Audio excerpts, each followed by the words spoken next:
Siberius, and we about to get serious.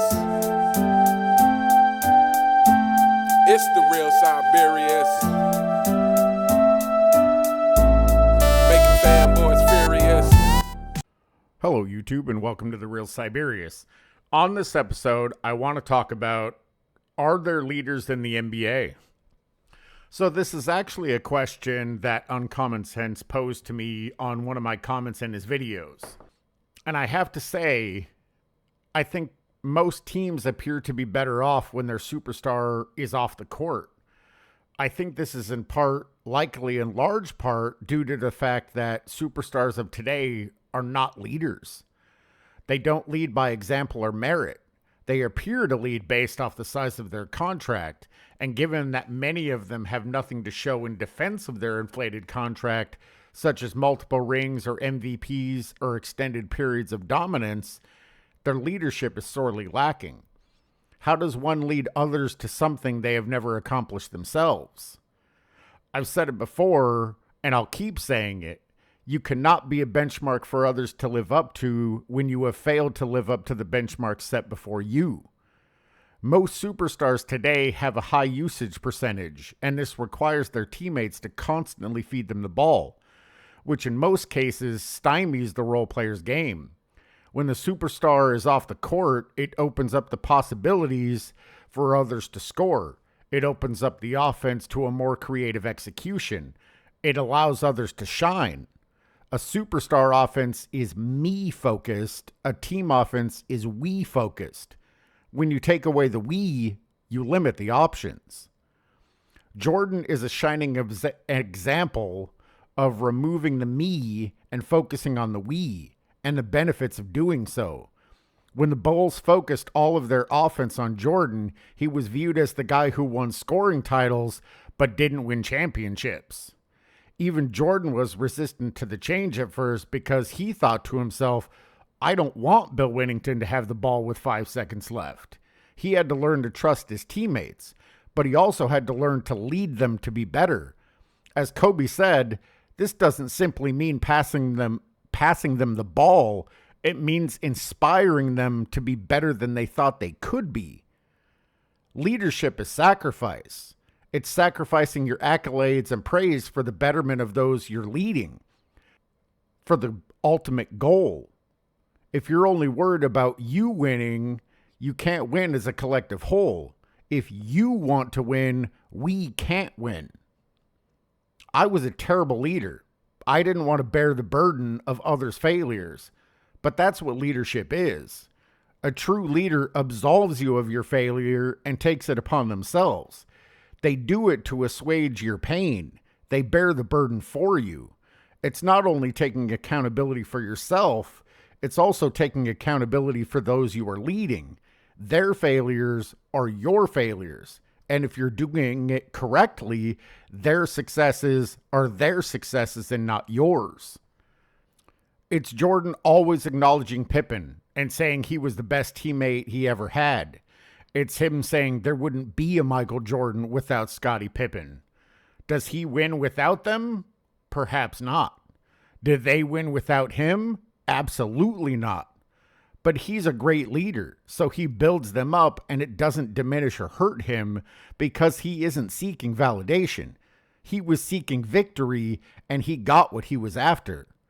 Praise is meaningless when you've achieved your goals and left nothing on the court. You don't have to defend your greatness when it's available for all to see. Leadership, like competition, is impossible to find in this era. Here's to hoping someone will rise to the challenge someday. Leadership is hard. Like I said, leadership is sacrifice. I've had many bosses in my life. I've had many coaches in my life. Great leaders are incredibly difficult to find. Most of them diminish those around them and are seeking validation for themselves. They're seeking praise for themselves. If we win, they win. It's LeBron saying the 2016 finals made him the greatest player of all time. He didn't win shit. So how did it make him the greatest player of all time? It doesn't make sense. However, it proves he's not a great leader. Even if those finals did make him the greatest of all time, an actual leader would have given Kyrie all of the praise, even if he didn't deserve it. He would have thanked him. He would have congratulated him. Instead, he's thrown him under the bus. That's not leadership.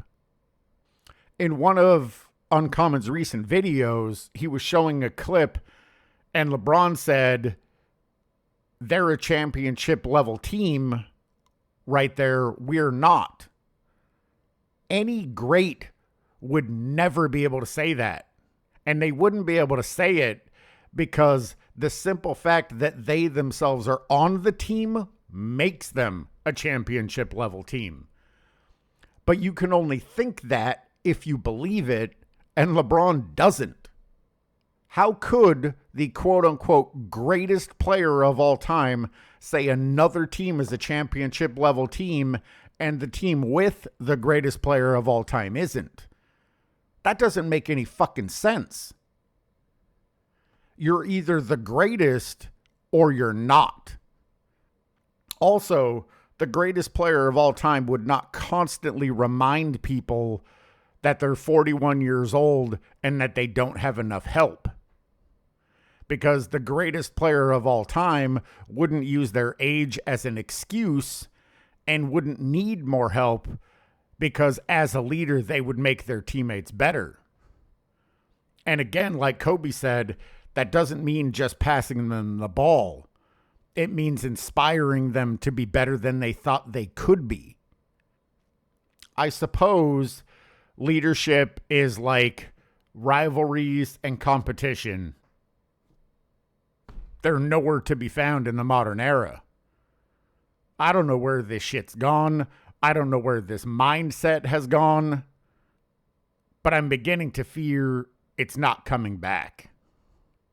Maybe someone will come along that says, I'll be better. I'll make my teammates better. I don't care where I'm drafted. I don't care about the help that I have. I'm going to make the best of a bad situation. I'm going to turn this losing team into the greatest team. I don't know. Maybe it'll happen. Maybe it won't. Anyway, that's the end of the video. If you made it to the end, I certainly appreciate it. As always, I want to shout out the content creators that continue to inspire me to do this. Uncommon Sense, Angry Old Hoops, Self-Researched NBA Facts, 93Z, Sports and Fitness Rants, Uncut Hoops, Speam Engine, In Your Face Hoops, Eddie TV, King Speech Row, Goatcast Hoops. I always appreciate your guys' takes, your perspectives, and your humor. And I'll catch you guys in the next one.